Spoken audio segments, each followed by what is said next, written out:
نصلی علی رسول الکریم اما بعد اعوذ باللہ من الشیطان الرجیم بسم اللہ الرحمن الرحیم یا بنی آدم اما یأتینکم رسل منکم یقصون علیکم آیاتی فمن اتقى واصلح فلا خوف علیہم ولا هم یحزنون۔ یہ جو آیت میں نے تلاوت کی یہ سورہ اعراف کی آیت ہے۔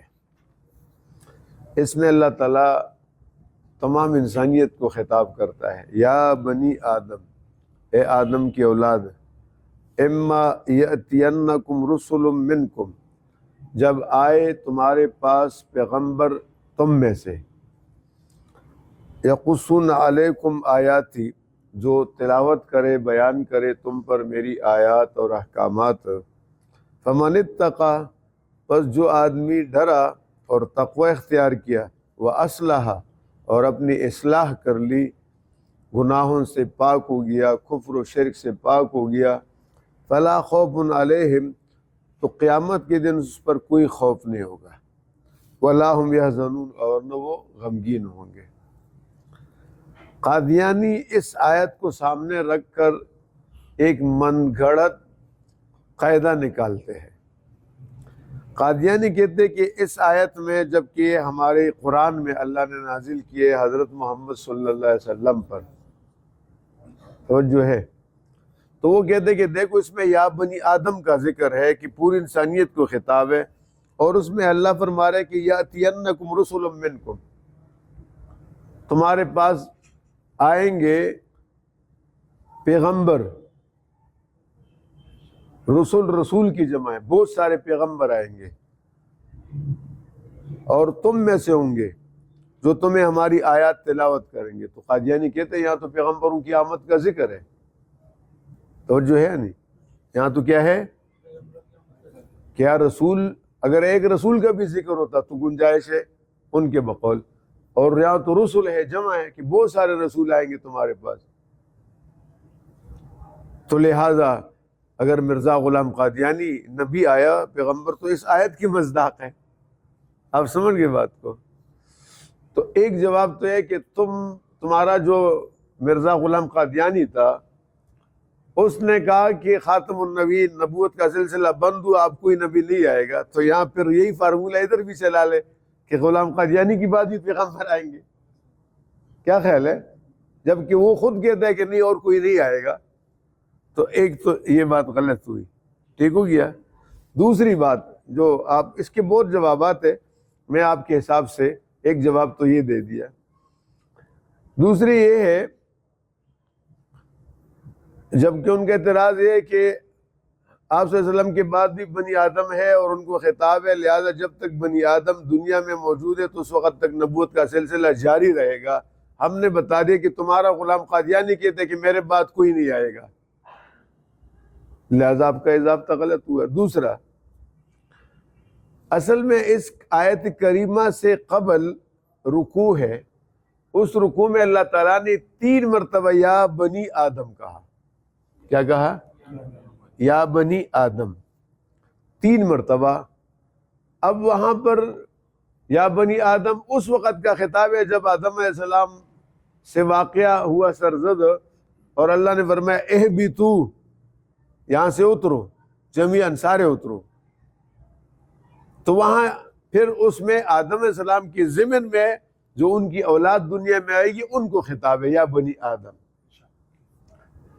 اس خطاب کو نقل حکائی کہا جاتا ہے۔ کیا کہا جاتا ہے؟ اس کی مثال سمجھانے کے لیے میں 2 مثالیں دیتا ہوں۔ ایک یہ، امام صاحب نماز پڑھاتے اس میں کہتے ہیں قل یا ایھا الکافرون، تو یہ پیچھے مسلمان کھڑے یا کافر کھڑے؟ لیکن تو کہ یا ایھا الکافرون، توجہ ہے نہیں، لا اعبد ما تعبدون، اس کو نقل حکائی کہا جاتا ہے کہ اس وقت کافروں کو کہا گیا تھا جو مکہ میں تھے اور رسول اللہ پر ایمان نہیں لا رہے تھے، اور حضور سے کہا کہ آپس میں کمٹمنٹ کرتے ہیں، 1 سال آپ ہماری معبودوں کی پرستش کرو اور 1 سال ہم آپ کی کریں گے، تو اس لیے آ جاؤ۔ پر میں نہیں، ان کافروں سے کہہ دو ایسا نہیں ہوگا، لکم دینکم ولی دین، تمہارے لیے تمہارا دین ہے، میرے لیے میرا دین ہے۔ اس کو نقل حکائی کہا جاتا ہے۔ کیا کہا جاتا ہے؟ ایک مثال ہو گئی. دوسری مثال ہے، میرے سامنے رکھ کے مجھے گھڑی نظر آئے، دوسری مثال ہے اس میں التحیات میں ہے، التحیات للہ والصلوات والطیبات، آگے آپ پڑھتے ہیں. اس کے بعد ہے ایھا النبی، پڑھے ذرا التحیات، التحیات للہ والصلوات والطیبات ایھا السلام علیکہ، آپ پر سلام ہو اے نبی. یہ سب التحیات میں پڑھتے یا نہیں پڑھتے؟ بولے بھائی. سنتوں میں بھی پڑھتے، فرض میں بھی پڑھتے، نفلوں میں بھی پڑھتے ہیں نا. السلام علیکہ ایھا النبی، اس کا ترجمہ ہے تجھ پر سلام ہو اے نبی. یہاں نبی موجود ہے؟ بولے بھائی. وہ جاہل لوگوں نے اس کو اٹھایا، کہتے ہیں نبی حاضر ناظر ہے. یہاں جو ہے تحیات میں السلام علیکہ ایھا النبی، اس کو نقل حکائی کہا جاتا ہے. اس کو، یہ اس میں ہے گڑی، اس کو نقل حکائی کہا جاتا ہے کہ ایک واقعہ ہوا اس کو نقل کیا جا رہا ہے. آپ کہتے ہیں میں لاہور گیا، اور جب میں لاہور گیا تو وہاں ایک آدمی آیا اور وہ مجھ سے جو ہے نا فراڈ کرنے لگا. میں نے اس کا اے فراڈی، ایک آدمی مجھے دھوکہ دینے لگا، جیب مارنے لگا، جو کچھ کرنے لگا، تو میں نے اس کو کیا کہا؟ اے فراڈی. تو یہاں فراڈی موجود ہے؟ وہ کدھر کا واقعہ بیان کر رہے ہیں؟ اس کو نقل حکائی کہا جاتا ہے. تو یہاں یا بنی آدم کا جو ذکر ہے اس کو نقل حکائی کہا جاتا ہے. اس کو کیا کہا جاتا ہے؟ اس کی میں نے مثالیں دی، السلام علیکہ ایھا النبی اور قل یا ایھا الکافرون. یہ دو مثالیں بڑی مثالیں جو قرآن سے اور حدیث سے دی. لہذا یہاں پر یا بنی آدم جو اس آیت میں ہے، اس سے پیچھے دو مرتبہ یا بنی آدم کا ذکر ہے. اس کو، ان دو کو آپ کس کے ساتھ جوڑیں گے؟ اس لیے کہ یا بنی آدم میں وہاں پر ہے اہبطوا بعضکم لبعض عدو، اترو، بعض تم میں سے بعض کے دشمن ہوں گے. تو ادھر کدھر سے اترنا ہے؟ وہ تو وہاں سے بات تھی نا، جنت سے اتارا گیا، آسمانوں سے اتارا گیا. جب ان دو آیتوں کو آپ ادھر سے جوڑیں گے تو یہ آیت بھی، بولے بھائی، انہی کے ساتھ جوڑے گا. سمجھ گئے بات کو؟ وہاں سے جب کہا کہ اترو اور تم بعض میں بعض کے دشمن ہوں گے ایک دوسرے کے، وہیں پر پھر کہا کہ تم اترو اے بنی آدم، اور تم جب جاؤ گے تو تمہارے پاس میرے پیغمبر آئیں گے. تو یہ حضور سے بہت پہلے کا خطاب ہے. اس کو نقل حکائی کہا جاتا ہے. ایک بات ہو گئی. دوسری بات یہ کہ حضرت صلی اللہ تعالی علیہ وسلم کی امت جو ہم ہے، اس کی دو قسمیں ہیں. کتنے قسمیں ہیں؟ ایک امت اجابت، جنہوں نے رسول اللہ کے پیغام کو قبول کر لیا ہے، الحمدللہ کلمہ پڑھا ہے، ہم اور آپ امت اجابت ہے. کیا ان سی امت ہے؟ اجابت. دوسرے امت دعوت، جن کو دعوت دی جا رہی ہے، جیسے ہندو ہے، یہودی ہے، عیسائی ہے، کافر ہے، کہ بھائی آؤ اور کلمہ پڑھو لا الہ الا اللہ اور مسلمان ہو جاؤ. یہ امت دعوت ہے. قرآن پاک میں الحمد شریف سے لے کر والناس تک جب ایمان والوں کو دعوت ہوتی ہے، رسول اللہ کی امت کی وہ جماعت جس کو امت اجابت کہا جاتا ہے، جو ایمان لا چکے، ان کے لیے ہمیشہ ایک لفظ آتا ہے، یا ایھا الذین آمنو. بولے اس کے ساتھ. اب سمجھ گئے بات کو؟ لہذا یہ بنیاد ہمارے متعلق ہے ہی نہیں. پورے قرآن میں جگہ جگہ احکام ہے نا احکام قرآن کے جگہ جگہ. بھئی ان اللہ ملائکۃ یصلون علی النبی یا ایھا الذین آمنوا صلوا علیہ وسلموا تسلیما. یہاں بھی ہے ایمان والوں درود شریف پڑھو. تو ایمان والوں کو یا ایھا الذین آمنوا کے ساتھ دا. اور جو عام امت ہے، جس کو امت دعوت کہتے ہیں، ان کو حکم دیا یا ایھا الناس. یہ پورے قرآن میں دو اسلوب ہیں. امت محمدیہ کو کبھی یا بنی آدم کے ساتھ خطاب نہیں کیا، لہذا تمہارا وہ غلط ہے، قرآن کے اندر موجود ہے. ہمیں خطاب ہے یا ایھا الذین آمنوا، اور باقی انسانوں کو خطاب ہے یا ایھا الناس. سورہ بقرہ میں یا ایھا الناس اعبدوا ربکم الذی خلقکم والذین من قبلکم لعلکم تتقون. یا دعوت فکر ہے، یہ دعوت ہے. ارے سمجھ گئے بھائی؟ یہ دو جواب ہو گئے. اس کے بعد اگر ان کا کہنا یہ ہے کہ یا بنی آدم میں اما یاتینکم رسل، تمہارے پاس پیغمبر آئیں گے اور منکم یقصون علیکم، تو پھر یا بنی آدم میں ہندو بھی ہے نا. بولے بھائی، ہے نا؟ اور ان کے اندر پھر جناب والا فارسی بھی ہے، مجوسی بھی ہے، یہ سارے لوگ ہیں نا، عیسائی بھی ہے، یہودی بھی ہے، سکھ بھی ہے، تو آپ بتاؤ ان میں کون سا پیغمبر پیدا ہوا؟ ہندو میں کون سا آیا؟ سکھوں میں کون سا آیا؟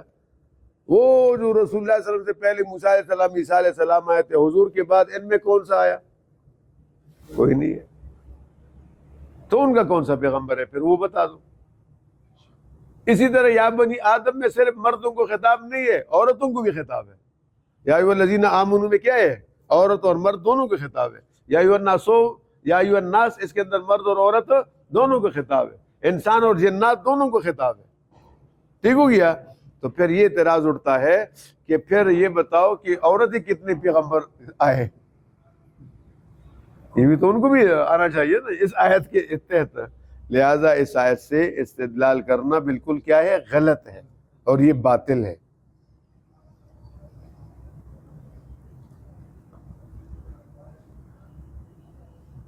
تو جوابات اور بھی کئی ہے، بہرحال میں نے یہ مختصر آپ کو جواب دیے کہ وہ اس آیت سے کیا کرتے ہیں؟